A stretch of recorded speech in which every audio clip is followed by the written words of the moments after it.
Hello everyone, so welcome to my channel Academy Vera. I am Astos and let's begin today's class. So आज की जो video है उसमें मैं आपके साथ डिस्कस करने वाला हूँ कुछ इंपॉर्टेंट एमसीक्यू क्वेश्चंस जो कि आप एक तरीके से रिवीजन कर सकते हो at the time of exam. अभी एग्जाम तो होने वाला है, उसके लिए आपको थोड़ा सा टाइम मिल रहा होगा। इंग्लिश का जो सब्जेक्ट है अभी आने में थोड़ा टाइम लगेगा, 2-3 दिन का गैप है, तो मैंने सोचा एक और क्विक रिवीजन वाला वीडियो आपके साथ शेयर किया जाए। तो इस वीडियो में मैं आपके साथ बताने वाला हूँ बहुत सारे एमसीक्यूज क्वेश्चन, उसके एक प्रैक्टिस सेट की तरह है। तो मैं आप लोगों के साथ शेयर कर रहा हूँ और हम एक एक करके थोड़ा समझेंगे।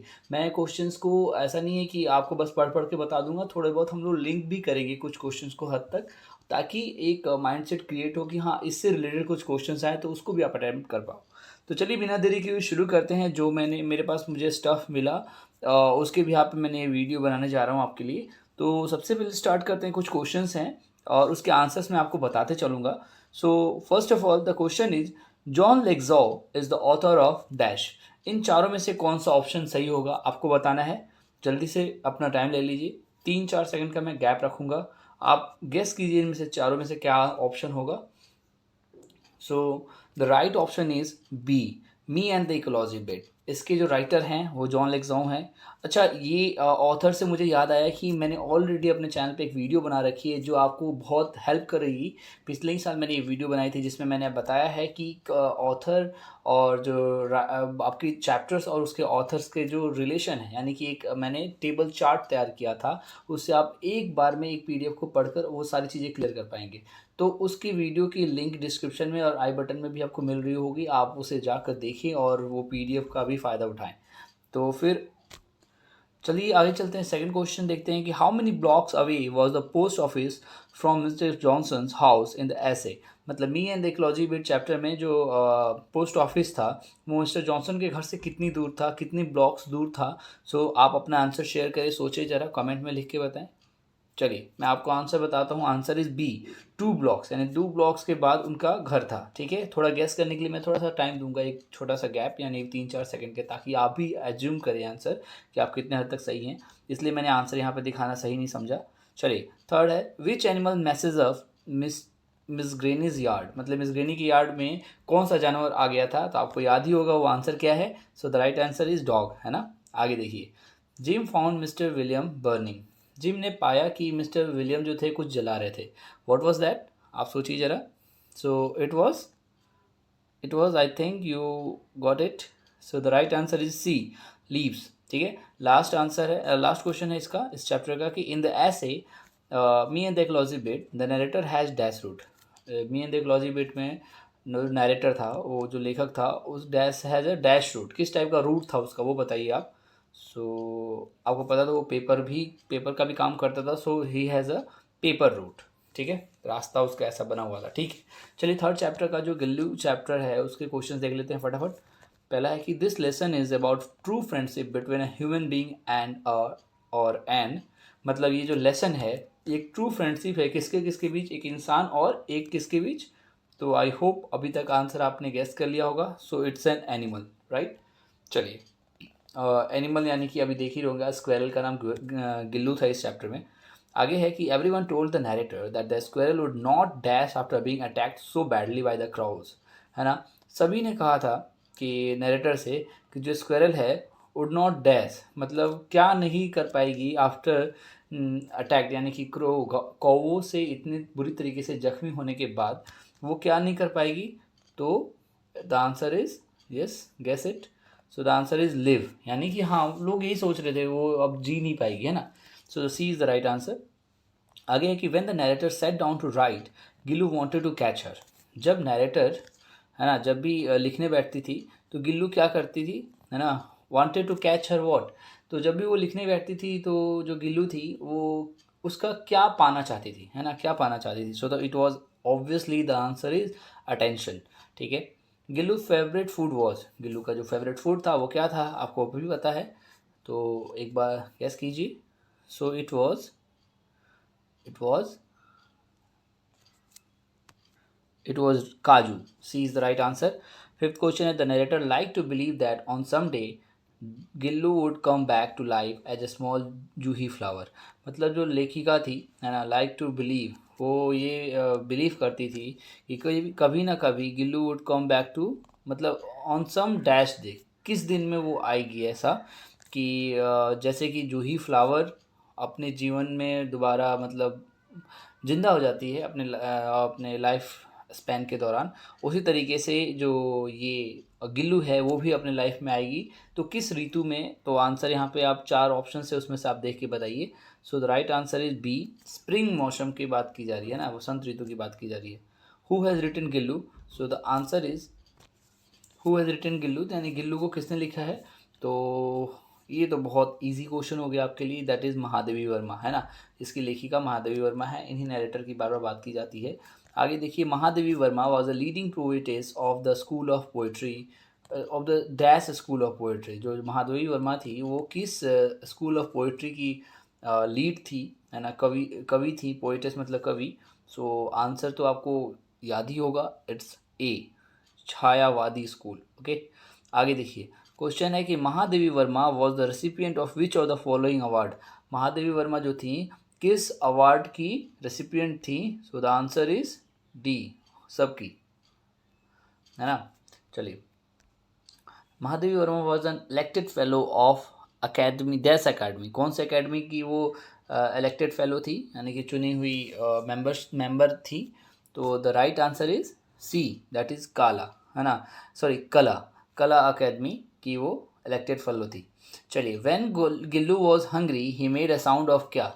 मतलब जो गिल्लू जब थी हंग्री हो जाती तो किस तरीके की आवाज़ निकालती? तो राइट आंसर क्या है आप बता दीजिए। So B is the right answer, chick चिक।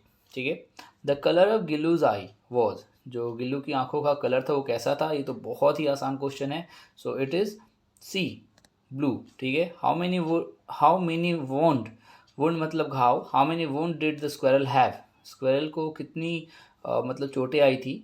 सो आंसर बताइए आप लोग, इन चारों में से जो राइट आंसर है दैट इज बी, टू, दो चोटें आई थी, है ना। आगे देखिए, क्वेश्चन है कि Gillu was buried under the dash plant, Gillu को किसके, कौन से प्लांट के नीचे दफनाया गया? So the answer is A, Sonjuhi. ठीक है, याद रखिएगा। Which of the following name was given to the squirrel, squirrel को कौन सा नाम दिया गया? तो बहुत आसान है, Gillu is the right answer, C is the right answer. 15 है कि who switched on the heater for Gullu, Gillu के लिए किसने स्विच हीटर का ऑन कर दिया था? तो राइट आंसर आप एक बार गैस करें, and the answer is D, that is the author, लेखिका जो थी यानी महादेवी वर्मा, उन्होंने ही तो हीटर ऑन किया था। अगला क्वेश्चन है कि according to the story Gillu squirrel have a life span of dash, मतलब कहानी के हिसाब से जो गिल्लू है उसकी लाइफ स्पैन यानी कि उसकी जीवन काल का समय कितने साल का होता है?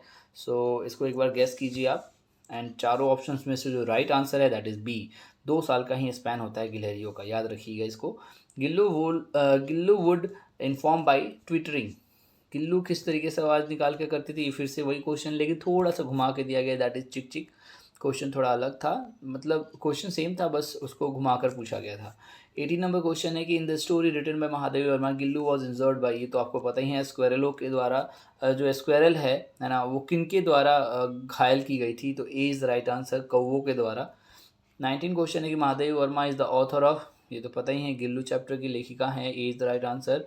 20 नंबर जो क्वेश्चन है that is in the story Gillu the narrator clean the wound of the baby squirrel and applied dash, उन्होंने उस घाव को पोछा गिल्लू चैप्टर में, है ना, महादेवी वर्मा ने गिलहरी के घाव को पोछा और क्या लगाया वहाँ पे? तो ये भी आपको पता ही होगा। Yes, try to answer it.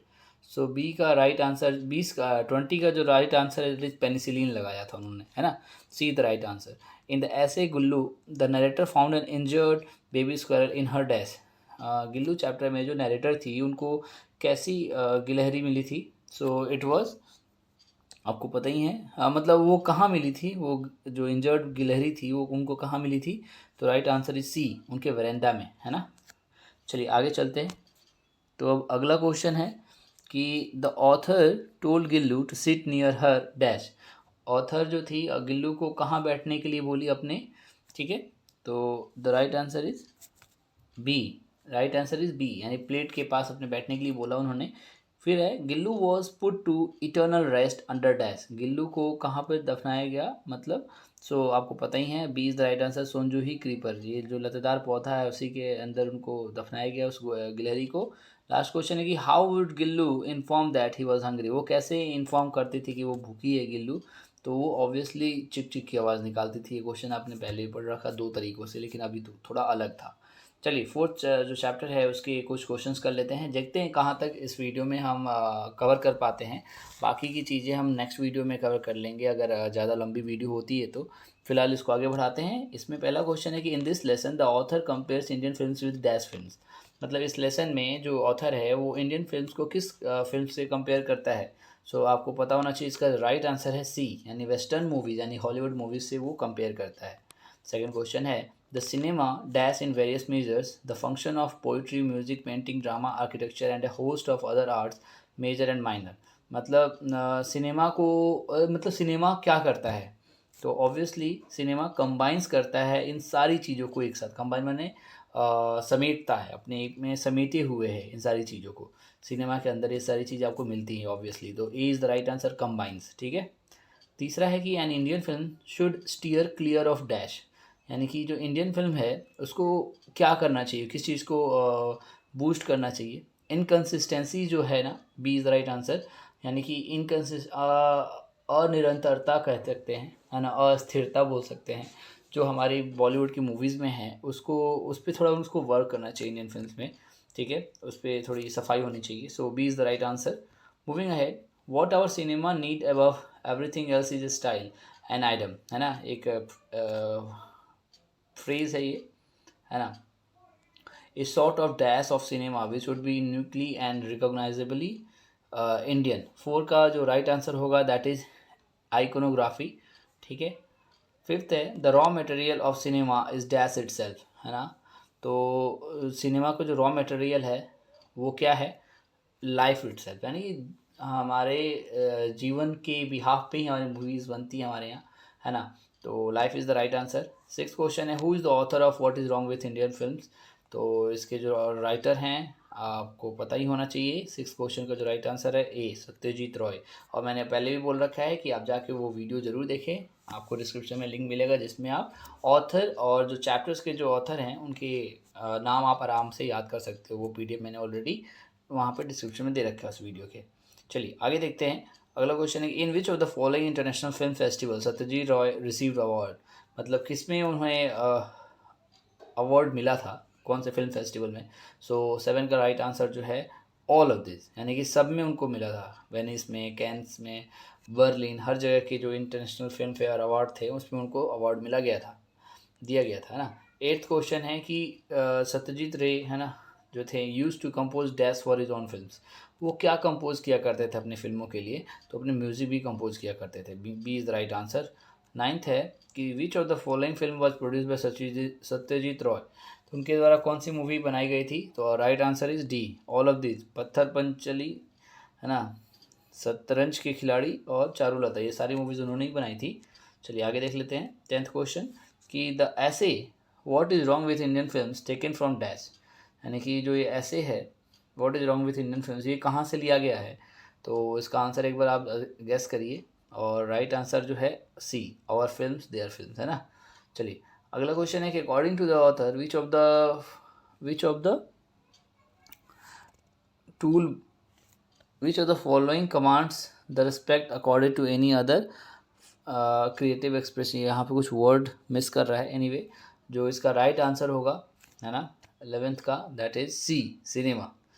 ठीक है। अगला क्वेश्चन देख लेते हैं। In which year the first short film was produced in India, कौन सी मूवी थी फर्स्ट शॉर्ट फिल्म जो कि प्रोड्यूस हुई थी इंडिया में, तो वो कब हुई थी, राइट। तो राइट आंसर इज 1907 में, है ना, 1907 ईस्वी में हुई थी। 13 question in which year the first feature film of Indian performed, अच्छा फर्स्ट फीचर फिल्म जो इंडिया में परफॉर्म की गई थी इंडिया के लोगों के द्वारा, सो आप भी एक बार गेस कीजिए इस आंसर को। सो राइट आंसर है जो है वो है 1913 AD। 14th नंबर का क्वेश्चन है according to the author why are Indian film shown abroad, है ना, तो इंडियन फिल्म्स को अब्रोड यानी कि विदेशों में क्यों दिखाया जाता है, so what is the reason behind it. So एक बार आप भी गेस कीजिए। Because the right answer is India offers, है ना, potential market for her own production, है ना। So A is the right option for the 14th number question. Moving ahead for the 15th number question, that is according to the essay, है ना, what is wrong with Indian films. Essay के हिसाब से Indian films के साथ क्या बुरा होता था। तो which is the most potent and versatile form. तो आप इसके लिए क्या कहना चाहेंगे कि किस टाइप की चीज़ थी ये, मतलब क्या था, हमने क्या पढ़ा। तो इसमें सिनेमा के बारे में था ऑब्वियसली, तो C is the right answer. Satyajit Ray is the writer of dash. Satyajit Ray जो थे वो किस चीज़ के राइटर थे। इन सारे चारों ऑप्शन में से आपको ऑप्ट करना है। तो right answer is a, what is wrong with Indian films. ठीक है, ये तो आपको पता ही है, मतलब इस चैप्टर का नाम एक तरीके से पूछ रहा था आपसे। 17th नंबर क्वेश्चन है, as per the essay what is wrong with Indian films, the majority of our films are replete with death, है ना। इसका जो राइट आंसर होगा, एक बार आप गैस कीजिए कि वेरी गुड मैसेज होगा, विजुअल डिसोनेंस होगा या विजुअल इम्बैलेंसेज होगा, क्या होगा। तो B is the right answer, ठीक है, विजुअल डिसोनेंस। अगला क्वेश्चन है कि according to the essay what is wrong with Indian film, which are the following statement is false. इसमें भी बताना है आपको कि right which are the following statement is false, मतलब इसमें से कौन सा स्टेटमेंट फॉल्स है according to this chapter. So the right answer is D, the cinema does not combine the cold logic science, right. तो इसी के साथ फोर्थ चैप्टर के जो क्वेश्चन थे वो कवर हो गए। चलिए अब अगला कोई चैप्टर देख लेते हैं, फिफ्थ चैप्टर एक्सेप्टेंस स्पीच। इसमें क्या है कि आंग San Suki was fighting for dash in Burma. आंग सान सूकी जो थी वो किसके लिए फाइट कर रही थी। तो राइट आंसर जो है इसका ए, डेमोक्रेसी। जल्दी जल्दी कवर करते हैं अब पूरे चैप्टर्स को। The Nobel piece prize was given to Suu Kyi in, कब दिया गया था उन्हें ये अवार्ड। सो आई होप आप आंसर पता कर लिए होंगे। 1991 is the right answer, D. 3 है, Aris formally believe that his mother would have accepted the prize for all the dash of Burma not for herself. Aris जो था वो ऐसा बिलीव करता था कि उसकी माँ जो है ना, उसने प्राइज़ को एक्सेप्ट किया है किसके लिए, बर्मा के डैश, आपको पता करना है, नॉट फॉर हरसेल्फ, खुद के लिए नहीं लिया है, बर्मा के किसके लिए लिया है। तो यहाँ पे से ऑप्शन आपको ऑप्ट करना है। आई होप आपने आंसर ऑप्ट कर लिया होगा और राइट आंसर है पीपल, यानी कि बर्मा के लोगों के लिए।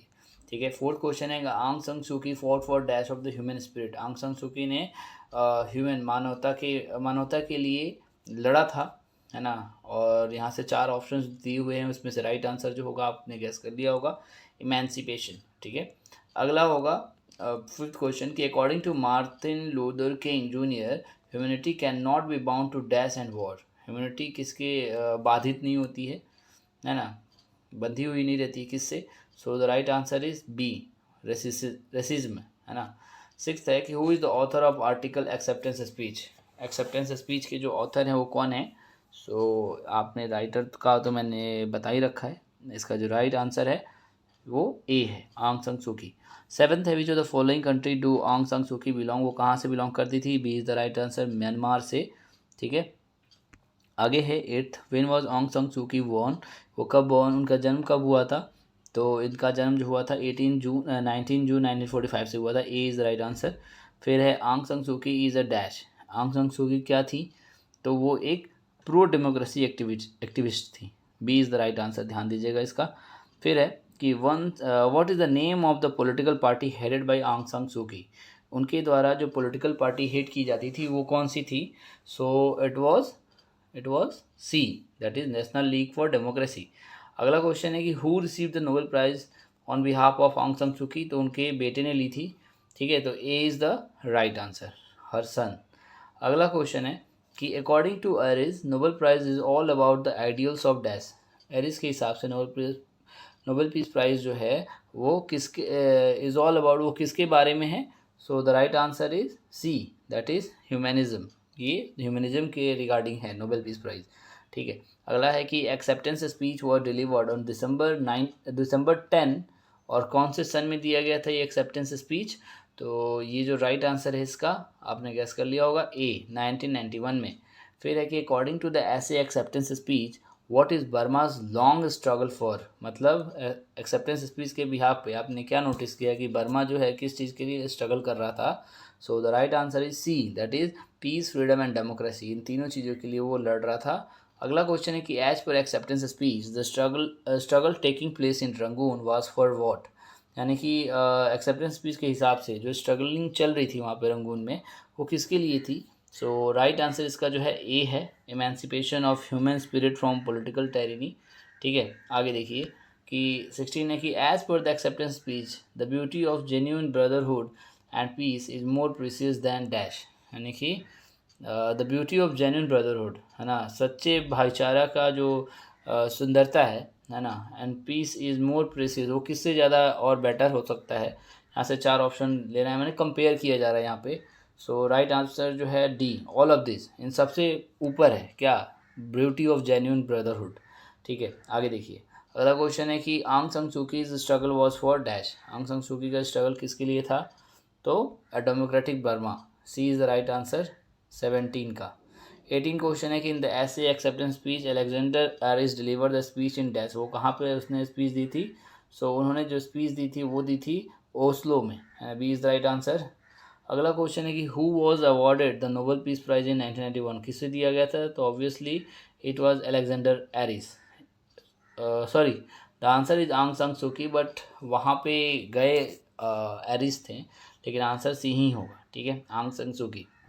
अगला क्वेश्चन है कि वंस अपॉन अ टाइम, यानी चैप्टर 6 आ चुका है। अब देखते हैं हम कहाँ तक कवर करते हैं। मैं ट्राई करूँगा कि वीडियो बस 30 मिनट से ज़्यादा ना हो, लेकिन देखते हैं कहाँ तक जाता है। वंस अपॉन अ टाइम जो चैप्टर है, इसका पहला क्वेश्चन हमने देख रहे हैं यहाँ पे कि the old women was what, यानी कि जो ओल्ड वीमेन थी वो कैसी थी, सो सी वॉज वाइज, वो बहुत बुद्धिमान थी, B is the right answer. फिर है कि the young people ask the old women a question whose answer could only be given by one who could dash, तो रियल आंसर क्या होगा इसका, डी, जो देख सकता है वही उसका आंसर कर सकता था, ऐसा उन्होंने क्वेश्चन में पूछा था। तो आगे चलते हैं, अगला क्वेश्चन देखते हैं। अगला क्वेश्चन है the old women was dash enough to know she could not help the young people, है ना, इसका आंसर क्या होगा, बी, इंटेलिजेंट। मतलब ओल्ड वीमेन जो थी ना, वॉज इंटेलिजेंट इनफ, वो बहुत ही तेज़ थी कि वो जान सकती थी कि she could not help the young people, यानी कि वो जो लोग आए थे उनके पास, उनकी वो मदद नहीं कर सकती थी, ये वो भली भली जाती थी, है ना, वो भली भांति जानती थी इस बारे में। तो B is the right answer, intelligent answer होगा इसका। फोर्थ है कि the old women's house is situated outside of dash, जो ओल्ड वुमेन थी उसके जो घर था वो कहाँ पर सिचुएटेड था, outside of what, outside of, है ना, fourth answer is B, town, town से अलग उसका घर था। फिर है इन द ऐसे once upon a time the old women was dash, ऐसे जो है अपन वंस अपॉन अ टाइम, इसमें जो ओल्ड वुमेन है वो क्या थी, तो राइट आंसर होगा ए, सी वॉज ब्लाइंड बट वाइज, वो बुद्धिमान थी लेकिन भले ही अंधी थी लेकिन बुद्धिमान थी। अगला है कि who is the author of this article once upon a time, इसके ऑथर कौन है, तो इसके जो ऑथर हैं, है ना, तो उसके ऑथर हैं टोनी मॉरिसन। अगला क्वेश्चन देख लेते हैं कि who is the first black women to receive Nobel prize, कौन थी जो सबसे पहले जो फर्स्ट ब्लैक वुमेन थी उन्होंने सबसे पहले नोबेल प्राइज़ लिया था। सो राइट आंसर इसका होगा B, that is Toni Morrison, है ना। अगला क्वेश्चन देखते हैं, when did Toni Morrison receive the Nobel prize, उन्होंने कब लिया था, है ना, Nobel prize, so C is the right answer, that is 1993 में। अगला क्वेश्चन है कि which of the following awards was also given to Toni Morrison, कौन सा अवार्ड दिया गया था उन्हें, इसके अलावा नोबेल प्राइज़ के अलावा और कौन सा अवार्ड दिया गया था, तो 9 का जो आंसर है वो है C, that is Pulitzer award, है ना। अगला है कि which of the following is the recent novel of Tony Morrison, अब सबसे हाल ही में उन्हें कौन सा नोबेल प्राइज़ मिला है ना, मतलब उन्हें अपने नोवेल के लिए, है ना, उपन्यास के लिए जो लेटेस्ट प्राइज़ मिला है, सॉरी उनका जो रिसेंट नोवेल है, उनका रिसेंट का जो हाल ही में का जो उपन्यास है उसका नाम बताइए टोनी मॉरिसन का। सो इसका जो राइट आंसर है दैट इज़ पैराडाइज, बी। अगला क्वेश्चन है कि how was the old women, old women कैसी थी, सो आंसर होगा इसका ब्लाइंड थी ऑब्वियसली। सो जो राइट आंसर जो है ब्लाइंड। ठीक है, आगे देखते हैं कि 12th question, what is the position of old women in her neighbourhood, neighbourhood में उसकी कैसी पहचान थी या फिर कैसी पोजीशन थी उसकी, वो पूछा जा रहा है। सो राइट आंसर है रेस्पेक्टेड एज रूरल प्रॉफिट, उसकी पूजा की जाती है, मतलब उसको आदरणीय के भाव से देखा जाता था उस औरत को, उसके या आसपास में पड़ोस में, है ना। अगला क्वेश्चन है कि why did the young people visit the old women, वो बूढ़ी औरत के पास क्यों गए थे वो यंग पीपल, सो इसका आंसर जो है वो है B, that is to disprove her clairvoyance, है ना। अगला क्वेश्चन है कि what disability did the women have, women को कौन सी डिसेबिलिटी थी, कौन सी दिक्कत थी, so it was obviously blindness, C is the right answer. आगे बढ़ते हैं, अगला क्वेश्चन देखते हैं कि Toni Morrison in the writer of dash Toni Morrison जो है किस चीज़ के राइटर हैं? सो आपको आंसर बताना है। सो इसका आंसर जो है 15 का वो है सी, वो वंस अपॉन टाइम का राइटर थे। 16th है कि in the story of once upon of time the women is a dash daughter of, है ना, जो वुमेन है वो क्या है? तो डाउटर ऑफ क्या है 16 का आंसर? तो it is C, daughter of slave. ठीक है। 17 क्वेश्चन है कि Toni Morrison receive the Nobel prize in the dash of, तो इसका आंसर जो है 17th का वो है सी, यानी कि लिटरेचर। ठीक है। अगला क्वेश्चन देखते हैं 18 नंबर। In the story once upon a time the women was visited by, वो किसके द्वारा विजिट करने आई थी? सो मतलब उसको कौन विजिट करने आए थे? सो 18 का जो राइट आंसर है दैट इज ए, यानी कुछ यंग लोग आए थे उससे मिलने के लिए। फिर इसका लास्ट क्वेश्चन है the Toni Morrison was the first dash to receive the Nobel prize, वो क्या थे? सबसे पहले क्या था जिन्होंने नोबेल प्राइज लिया था? तो it was a black women, है ना, वो एक ब्लैक औरत थी। ठीक है। चलिए, टोनी मॉरिसन मतलब एक औरत का नाम है। आगे देखिए 7th चैप्टर जो है यूनिटी ऑफ इंडियन कल्चर, इसमें पहला क्वेश्चन है Indian culture is amazing because of its dash, किसके लिए इंडियन कल्चर जो है बहुत अमेजिंग है? It's all because of C, यानी विटलिटी, है ना। अब आगे देखिए modern research has prove that there was invaders even before the dash poured into this land, यानी कि किसके बारे में बात की जा रही है? 2 का आंसर जो है आर्यंस, यानी आर्यंस के आने के पहले भी ना prove that there were invaders, यानी कि भेदिए होते थे, घुस जाने वाले, एक दूसरे की बातों को यहाँ से वहाँ ट्रांसफ़र करने वाले लोग होते थे आर्यंस के आने के पहले। Aryans is the right answer. तीसरा क्वेश्चन है कि Indians have shown the power to make dash, है ना, changes and of becoming use to new situation, तो इसका जो आंसर है वो है बी, दैट इज लिटिल, है ना।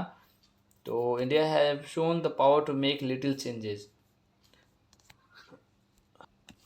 अगला क्वेश्चन है culture is always a complex dash stands of varying importance and vitality, so इसका जो राइट आंसर है वो है 4 का जो राइट आंसर है डी, मेनी, यानी culture is always a complex many stands of varying importance and vitality, अलग अलग टाइप्स की जो महत्वता है उससे मिला हुआ है हमारा कल्चर, मतलब उसकी बहुत महत्व है कल्चर की, संस्कृति की। ठीक है।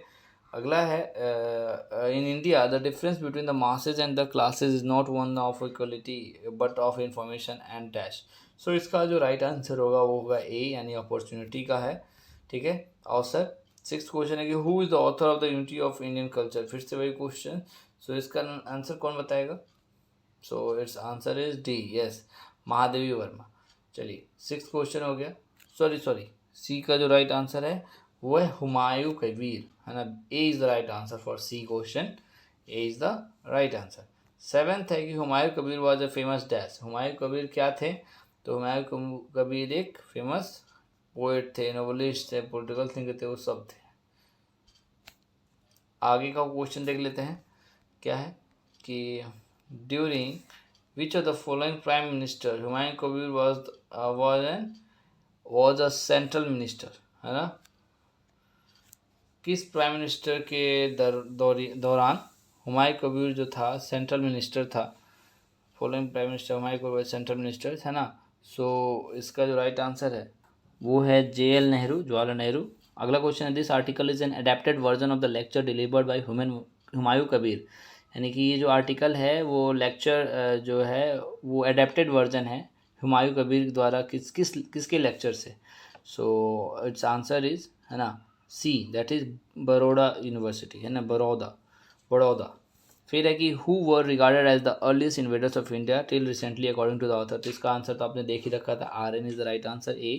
फिर according to modern research the existence of dash has been considered to be true, है ना। अकॉर्डिंग टू मॉडर्न रिसर्च के अनुसार द एग्जिस्टेंस ऑफ डैश, किस चीज़ का एग्जिस्टेंस, यानी कि इसका आंसर जो है वो है, इसका आंसर है C, that is pre Aryan invaders, इनकी वजह से ही इन्हीं का एग्जिस्टेंस था पहले, मतलब। आगे देखिए who were Sikhs and Huns, तो ये कौन थे? तो ये जो थे वो थे इन्वेडर्स ऑन इंडिया, ये भी सिख्स और हुनास जो थे ये भी, इन्होंने भी हमारे देश में घुसने की कोशिश की थी। Underlying unity is the most remarkable feature of dash, underlying unity जो है ये मोस्ट रिमार्केबल फीचर है किस चीज़ की? सो ये है इंडियन कल्चर की। ठीक है। Indian culture is what, Indian culture is C, that is blend of many culture. हमारा जो कल्चर है अलग अलग कल्चरों का भी ब्लेंड है यानी मिश्रण है। आगे देखिए, which word stands for following something as a result. So the result के लिए कौन सा क्वेश्चन है, कौन सा ऑप्शन होगा। So it is a case. ठीक है, अगला क्वेश्चन है 16 number, it's dash that specially distinguishes the culture of India as per the unity of Indian culture. So इसका जो राइट आंसर है that is C, unbroken continuity. ठीक है, आगे देखिए, who has delivered the speech the unity of Indian culture. इसका speech जो है किसने दिया था। So the right answer is Humayun Kabir. अगला है कि what is one of the most remarkable feature of Indian culture according to Humayun Kabir. Humayun Kabir के हिसाब से सबसे रिमार्केबल फीचर कौन सा है इंडिया के कल्चर का। सो इसका जो राइट आंसर है वो है ए, दैट इज अंडरलाइंग यूनिटी। हमारे देश में जो यूनिटी है उसकी वजह से हमारे वो बहुत बढ़िया फीचर है इंडिया का। फिर है कि the unity of Indian culture was a lecture delivered by Humayun Kabir in, कहाँ पे ये लेक्चर दिया गया था उसको पूछा जा रहा है। सो इसका राइट आंसर जो होगा वो होगा बी, बड़ौदा यूनिवर्सिटी में दिया गया था। आगे है 20 नंबर क्वेश्चन कि dash has been the guiding principle of the Indian in all sphere of life according to the essay the unity of Indian culture. So इसका जो राइट आंसर है वो है A, life live and let live. ये हमारे देश का सिद्धांत है ना, जियो और जीने दो। ये जो सिद्धांत है हमारे देश का, इसी पर हमारा देश चल रहा है अभी। तो A is the right answer. 21st question है कि humanity can no longer be tragically bound to the starless midnight of racism and war was said by. ये लाइन किसके द्वारा कही गई थी। So B is the right answer, Martin Luther King के द्वारा। तो चलिए, भले थोड़ी वीडियो 1-2 मिनट और बढ़ेगी लेकिन मैं इसमें जो प्रोज सेक्शन है उसके सारे क्वेश्चंस कवर करा देता हूँ। 8th चैप्टर जो है वो है little girls wiser than man. इसका पहला क्वेश्चन देख लेते हैं कि the two girls Malasha and Akoulya had gone to the dash to pray. वो कहाँ पे गई थी। So they went to church, C is the right answer. When Akoulya saw dash on her frock she was angry. Akoulya ने क्या देखा अपने frock पे जिससे वो एंग्री हो गई। So A is the right answer, stains मतलब धब्बे। तीसरा है कि Malasha's dash came out and started scolding और द अकोलियाज मदर। मलासा की कौन आकर चिल्लाने लगी अकोलिया के मदर पे। सो इट वाज मदर, यानी कि मलासा की मदर, है ना। D is the right answer. 4th number question है कि the old women try to make everyone understand that as it was Easter the day should be spend. यानी कि वो बूढ़ी औरत ने समझाने की कोशिश की कि अगर ऐसा रहा तो ये जो ईस्टर का दिन है वो कैसा बीतेगा। सो 4th का जो आंसर होगा बी होगा, हैप्पीली, है ना। अगर आप हमारी बात को समझ जाते हो तो दिन जो है हैप्पीली बीतेगा। Happily is right answer. 5th है the two girls forgot their dash and become friends again. जो दो लड़कियां थीं वो अपनी क्या भूल गई, अपनी लड़ाई भूल गई, है ना। 5th का जो आंसर होगा वो होगा ए, अपने जो गुस्सा था उसको उन्होंने काबू कर लिया और उस पर वो उसके बाद खेलने लग गई, है ना। Who is the author of this article. इस आर्टिकल के जो लेखक है वो कौन है, ये तो आप सबको पता है, that is the Leo Tolstoy.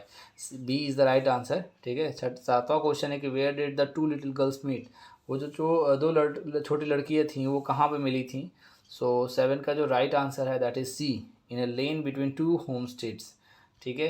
अगला क्वेश्चन है कि Akoulya's mother struck. Akoulya mother जो थी वो क्या करी, है ना। तो वो मलासा को मारी तरीके से। ठीक है। अगला क्वेश्चन है Akoulya's dash try to stop the fight between the adults. Akoulya के किसने लड़ाई को रोकना चाहा। तो 9th का आंसर जो है वो है डी, उसकी ग्रैंड मदर ने। What was in the yard. Yard में क्या था। तो यार्ड में डर्टी वाटर था, C is the right answer. Every adult in little girl wiser than man was shouting and nobody was dash. कोई उसमें क्या कर रहा था, सब लोग चिल्ला रहे थे लेकिन कोई उसमें, है ना। 11 का जो आंसर है वो है डी, कोई उसमें किसी की सुन नहीं रहा था, लिसनिंग। अगला है कि अकोलिया and dash took of their shoes and stockings. अकोलिया और किसने उसके जूते और स्टॉकिंग्स उतार दिए। सो इसका राइट आंसर है बी, मलासा, है ना। In the story little girl wiser than man the author shows how little children behave in a more mature manner than dash.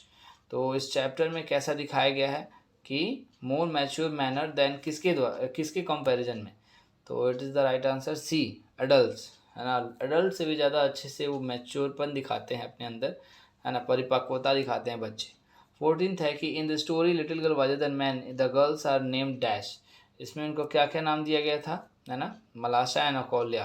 तो B is the right answer. 15th है कि elderly people in the story little girl wiser than man were ashamed because dash. 15 का जो right answer है वो है C, that is little girls became friend. आगे है कि the story little girl wiser than man has been written by किसके द्वारा। So it's right answer is A, that is Leo Tolstoy. ठीक है, आगे देखते हैं। Both the girls in the story little girl wiser than man had dash. उन दोनों लड़की के पास in the story wiser man had, उनके पास क्या था? सो उनके पास ए यानी कि रेड हैंकरचीफ था। फिर जो लास्ट क्वेश्चन है वो देख लेते हैं कि which festival is refer to by the writer in the story little girls wiser than man. So it is the right answer what is B, Easter.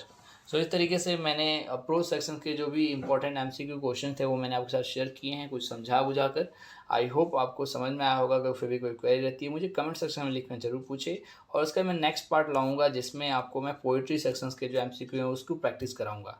तो मिलते हैं फिर नेक्स्ट वीडियो में। और मैंने ऑलरेडी वीडियो में डिस्क्रिप्शन में जाके देखेगी कौन कौन से वीडियोज़ के लिंक है, बहुत इंपॉर्टेंट होने वाले हैं। तो मिलते हैं फिर नेक्स्ट वीडियो में। Thank you so much.